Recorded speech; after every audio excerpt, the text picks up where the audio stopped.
तो रेसिपी शुरू होती है स्ट्रॉबेरी से। मैंने एक प्याली स्ट्रॉबेरी लेकर के इसको चुनु मुनु से पीसीज में कट कर लिया और अभी इसको ट्रांसफ़र करेंगे एक ब्लेंडर जग में। नेक्स्ट ऐड कर रही हूँ 2 ग्लास दूध। मेक श्योर कि मिल्क शेक बनाने के लिए स्ट्रॉबेरी और दूध दोनों ही ठंडे यूज़ किए जाएं। चीनी आप अपने टेस्ट के अकॉर्डिंग यूज़ कर सकते हो। मैंने 2 चम्मच भर के चीनी ऐड की थी। चीनी ऐड करने के बाद इसको कवर लगाएंगे और इसको ब्लेंड कर लेंगे। अच्छा, हम लोगों ने ना 2 दफ़ा ब्लेंडिंग करनी है। पहले तो जी इसको वैसे ही ब्लेंड करेंगे 1 मिनट के लिए, फिर इसमें ऐड करेंगे आइस क्यूब्स और 20 सेकंड्स के लिए इसको अगेन ब्लेंड करेंगे।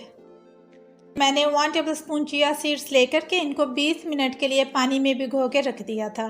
अच्छा, आप लोग ना तुहम लिंगा या फिर तुहमे रेहान भी यूज़ कर सकते हो।